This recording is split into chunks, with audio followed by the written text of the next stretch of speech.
Davom etamiz. Xalq bilan yaqinda muloqot qilish, ularning muammolarini samarali hal etish va aholini buzilgan huquqlarini tiklashda sayyor qabullar alohida ahamiyatga ega. Mana shunday qabullardan biri Qoraqalpog'iston Respublikasining Xo'jayli tumanida tashkil etildi.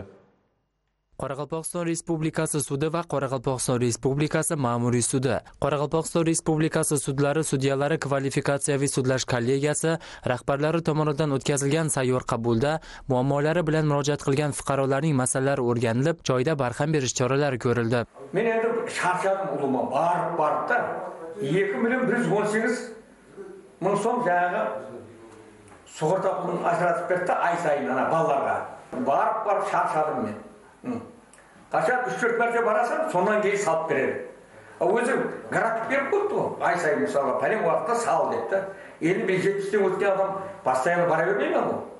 Endi qizimdan mana mектептен so'ray bermaydi. So'ni aytayın. So'ni bileyim deb keldim. Fuqarolar tomonidan fuqaroviy ishlar bo'yicha xususan aliment undirish, mulkka da'vogarlik, uy-joy kadastr hujjatlarini rasmiylashtirish va boshqa masalalar bo'yicha murojaatlar bildirildi. Qabullovda fuqarolarimiz o'zlarining so'rovlarini javoblarini oldi. Endi sud tarafındagi murojaatlarning o'zgarishliklari sondan iborat. Ba'zi vaqtlar u sud majlisining ko'riluvi orqali sheshiluvi belgilendi. Ular bo'yicha tegishli instansiyaga murojaat etuvga kerakliklari tushuntirildi.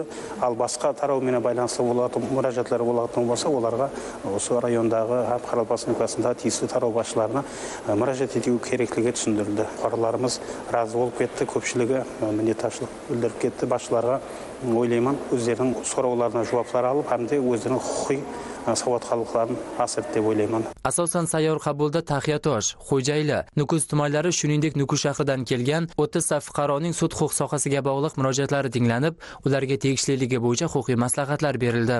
Muddat talab qiladigan murojaatlar esa sud rahbarlari tomonidan alohida nazoratga olindi. Men o'zim ish masala bo'yicha keldim. Tigarga soliqdan bo'lgan masala, bank masalasi hamda fuqaroliklar bo'yicha murojaatlar qo'yardim. Murojaat bo'yicha ish sudya ekonomikalik o'zini jardam berdi.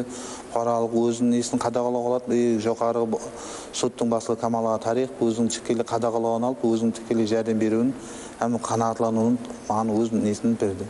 Hech qanday majburiy o'namish yechildi. Rahmat aytaman. Ko'p yillik muammolarga yechim topilishi, har xil ovoragarchiliklarning oldini olish, fuqarolarning bugungi turmushidan rozi bo'lishiga zamin yaratsa ajab emas. Zero shu orqali ular inson qadri uchun degan ezgu tamoyilni o'z turmushida ham seza olishadi. Muxtor Umbetov, Zamon informatsion tahliliy dasturi uchun Qoraqalpog'iston Respublikasi Xo'jayli tumanidan maxsus.